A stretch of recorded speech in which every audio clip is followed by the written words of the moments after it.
ሰላም ጤና ያስጥልን ውድ የተከበራችሁ ተመልካቾች እንኳን በሰላም ወደ ቻናሌ መጣችሁ። በዛሬ ቪዲዮ የምንመለከተው ጉበታችሁን በፍጥነት የሚያጸዱ ምርጥ ምግብና መጠጦችን በስፋትና በዝርዝር የምታውቁበት አስተማሪ ቪዲዮ ነው የሚሆነው።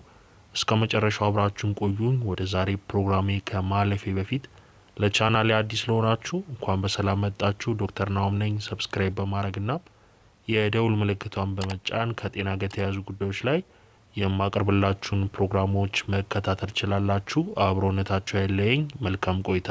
ጉበታችን አንድ ሰው በህይወት ለማቆየት ብዙ ጠቃሚ ስራዎችን ያከናውናል። መርዛማ ንጥረ ነገሮችን ወደ ውሃ የሚያሟሟና ከሰውነት ለማስወጣት የሚረዳው ዋና የሰውነት አካል ነው። ስለዚህ ጉበትን በተፈጥሮ ለማጽዳትና ለመጠበቅ የሚረዱ ምግቦችና መጠጦችን በዝርዝር እንመልከት።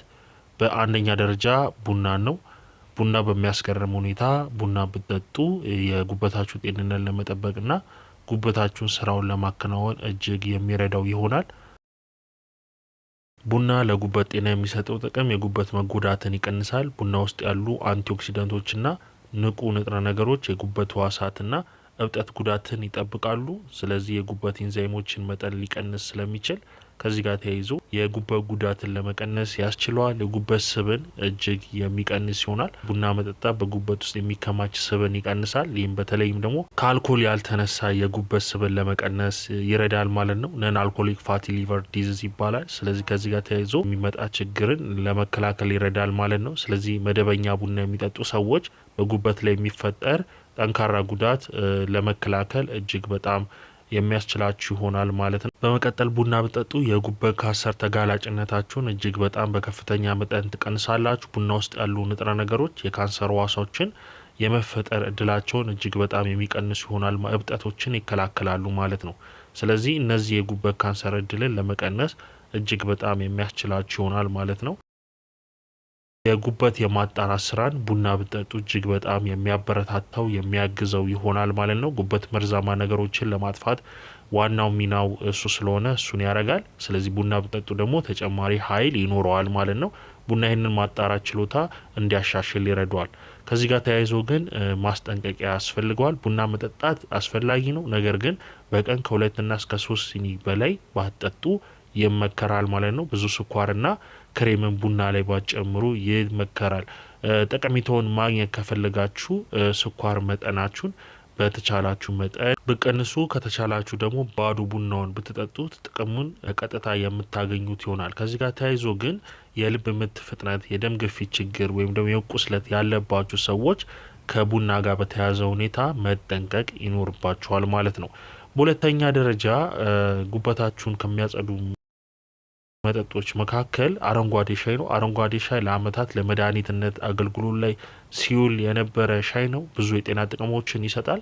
አረንጓዴ ሻይ በየቀኑ ብትጠጡት የተሻለ የደም ዝውውር እንዲኖራችሁ ያደርጋል። ከዚህ ጋር ተያይዞ የጉበት ጤናን ለማሻሻል ይረዳችኋል ማለት ነው። አረንጓዴ ሻይ በጸረ አንቲኦክሲደንት የበለጸገ ሲሆን ይህም ሰውነታችሁ ለበሽታ ተጋላጭነትን በከፍተኛ መጠን ይቀንሳል፣ እብጠቶችንም ይዋጋል ማለት ነው። ስለዚህ ከጉበት ጋር ተያይዞ የሚመጡ የካንሰር በሽታ ካለ ለመከላከል እጅግ በጣም አረንጓዴ ሻይ የሚያግዛችሁ ይሆናል። የሰውነት ሚዛናችሁን ለመጠበቅና ጉበታችሁን ጤናማ ለማድረግ እጅግ የሚመከር ይሆናል ማለት ነው። ሶስተኛ አትክልትና ፍራፍሬዎችን በብዛት ብትመገቡ የጉበታችሁን ጤንነት ለመጠበቅ እጅግ በጣም የሚረዷችሁ ይሆናል። አትክልቶች መርዛማ ንጥረ ነገሮችን ለማጽዳት ይረዳሉ። ኢንዛይሞችን ሊያነቃቁና ሊያሻሽሉ የሚችሉ ናቸው። እንደ ጎመን፣ ብሮኮሊ፣ አጠቃላይ የጎመን ዘሮች በጣም ጠቃሚ አትክልቶች ናቸው። እነዚህ አትክልቶችን መመገብ ሌሎች መርዛማ ንጥረ ነገሮችን ለማስወገድ ከጉበት ጋር ስራ የሚሰሩ ይሆናሉ። ከዚህ ጋር ተይዞ የሎሚ ፍሬዎችን ብትመገቡ በቫይታሚን ሲ የበለጸጉ ናቸው። ነገር ግን ጉበትን ለማነቃቃትና መርዛማ ነገሮችን በውሃ ውስጥ በማሟሟት አጠቃላይ የሚረዷችሁ ይሆናል ማለት ነው። ሌላው የወይን ፍሬ ለጉበት ጤና እጅግ በጣም አስፈላጊ ከሆኑ ፍሬዎች አንዱ ነው። የጉበት እብጠትን ለመቀነስን ለመከላከል እጅግ በጣም ይረዳል ማለት ነው። ከዚህ ጋር አያይዛችሁ ፖም ብትመገቡ እጅግ በጣም ለጉበት ጤናችሁ የሚረዳችሁ ሆኗል። አጠቃላይ በፋይበር የበለጸገ ሲሆን ይህም ለምግብ መፈጨትና መርዛማ ንጥረ ነገሮችን ከሰውነት ለማስወገድ ይረዳል። ከምግብ መፈጨት ጋር የተያያዙ የምግብ መመረዝ ካለ ለማስወገድ እጅግ በጣም የሚረዳ የፋይበር አይነትን በውስጡ ይዟል ማለት ነው። ሌላው ከዚህ ጋር ተያይዞ እንደ ብሉቤሪ፣ እንጆሪ ያሉ የቤሪ ፍሬዎችን ብትመገቡ በጸረ አንቲኦክሲዳንት በፋይበር የበለጸጉ ናቸው። በጉበት ላይ ኦክሳይድ ጭንቀትን ለመቀነስና አጠቃላይ ጤናን ለማሻሻልም እጅግ ይረዳቸዋል። አቮካዶ ብጨምሩበት፣ አቮካዶ ጤናማ ምንጭ ነው። አጠቃላይ ደግሞ ፋይበርና አንቲኦክሲደንት በውስጡ የያዘ በንጥረ ነገር የበለጸገ ፍሬ ነው። የጉበት ተግባሮችን ለማሻሻልና የሰውነት ተፈጥሯዊ መርዛማ ሂደቶችን ለማጥፋት የሚረዳ ይሆናል ማለት ነው። ከዚህ ጋር አያይዛችሁ ፓፓያንም አያይዛችሁ ብትመገቡት ይመከራል። በቫይታሚን ሲ በቫይታሚን ኢ የበለጸገ ሲሆን በተጨማሪም ፎሌትን ይዟል ማለት ነው። የጉበት ጤናን የሚደግፍና እብጠትን ይቀንሳል። በውስጡ አጠቃላይ ብዙ ንጥረ ነገሮችን ስለያዘ የምግብ መፈጨትንም ጤንነት ለመደገፍ እጅግ ይረዳቸዋል ማለት ነው። ስለዚህ እነዚህ አትክልትና ፍራፍሬዎችን አንድ ላይ በማድረግ እለት ተዕለት ኑሯችሁ ውስጥ አካታችሁ ብትመገቡ የጉበታችሁን ጤንነት ለመደገፍ እጅግ የሚያስችላችሁ ይሆናል ማለት ነው። አራተኛ ነጭ ሽንኩርትን ብትመገቡ አጠቃላይ ለጉበታችሁ ጤና እጅግ አስፈላጊ ነው። ነጭ ሽንኩርት በሰልፈር የበለጸገ ሲሆን በተጨማሪም ሴሌኒየምን በብዛት ይዟል ማለት ነው። አጠቃላይ ከሰውነት ውስጥ መርዛማ ንጥረ ነገሮችን ለማስወገድ የሚረዱ የጉበት ኢንዛይሞችን ተግባር ይረዳል። በጉበት ውስጥ ያለው ተፈጥሯዊ ኢንዛይሞችን መጠን ከፍ ለማድረግም እጅግ የሚረዳችሁ ይሆናል ማለት ነው። ነጭ ሽንኩርት መጠቀም ጉበት ላይ የሚደርስ ጉዳትን ለመቀነስና ቶሎ እንድታጋግሙ ጉበታችሁ የተጎዳ ከሆነ ቶሎ እንድታገግሙ የሚረዳችሁ ይሆናል ማለት ነው። የተፈጨ ነጭ ሽንኩርት አርጋችሁ ብትመገቡ፣ ነጭ ሽንኩርት ከማር ጋር አርጋችሁ ብትመገቡ የበለጠ ጉበታችሁን ጤናማ ለማድረግ የሚያግዛችሁ ይሆናል። በመቀጠል ጉበታችሁን ጤናማ ለማድረግ ያለባችሁ ምንድን ነው? እነዚህን አጠቃላይ የጠቀስኩላችሁ ምግብና መጠጦችን ከወሰዳችሁ በኋላ ማድረግ የሌለባችሁ ነገር ደግሞ አሉ። ስለዚህ የተወሰኑ ምግቦችን መቀነስ ወይም ደግሞ ከነዚህ ምግቦች መራቅ ያስፈልጋችኋል። ለምሳሌ እንደ ስጋ ካሉ ምግቦች በተቻላችሁ መጠን መቀነስ ይኖርባችኋል ማለት ነው። የተጠበሱ ምግቦች ካሉ እንደ ድንች ጥብስ ያሉ ሊሆኑ ይችላሉ። ብዙ የተጠበሱ ምግቦች ይኖራሉ፣ ከነሱ መራቅ ይኖርባቸዋል። አጠቃላይ በካርቦሃይድሬት የበለጸጉ ምግቦች እንደ ዳቦችን፣ ሞኮሮኒ፣ ፓስታዎችን ከነዛ በመራቅ ጣፋጭ ለስላሳ መጠጦችን እንደ ሶዳዎችን ከነሱ መራቅ ያስፈልጋል ማለት ነው። ስለዚህ አጠቃላይ ፈጣን የሚባሉ ምግቦችን ከነሱ መራቅ ወይም ደግሞ እነሱ ምግቦች በተቻላችሁ መጠን መቀነስ ይኖርባቸዋል። ቅባት፣ ስብ የበዛባቸው፣ ትራንስፋት የበዛባቸው፣ ያልተጣራ በስኳር የበለጸጉ ምግቦች ካገኛችሁ ከነዚህ ምግቦች ካራቃችሁ የጉበት በሽታ ልትከላከሉት አትችሉም ማለት ነው። ስለዚህ ሙሉ ቅባት ያላቸው የወተት ምርቶችም ሊሆኑ ይችላሉ። ከነዚህ ምግቦችና መጠጦች በተቻላችሁ መጠን መቀነስ ወይም ደግሞ መራቅ ይኖርባቸዋል። ከዚህ ጋር ተያይዞ መደበኛ አካል ብቃት እንቅስቃሴ ብታደርጉ እጅግ ይመከራል። መደበኛ አካል ብቃት እንቅስቃሴ አጠቃላይ የጉበታችሁን ጤንነት ለመጠበቅ እጅግ አስተዋጽኦ ያለው ማለት ነው። ስለዚህ በጉበት ውስጥ ያለውን ስብ ክምችት እንዲቀንስ አስተዋጽኦ ያደርጋል። ስለዚህ ከጉበት ስብ ጋር የሚመጡ በሽታዎችን ለመከላከል እጅግ ይረዳችኋል ማለት ነው።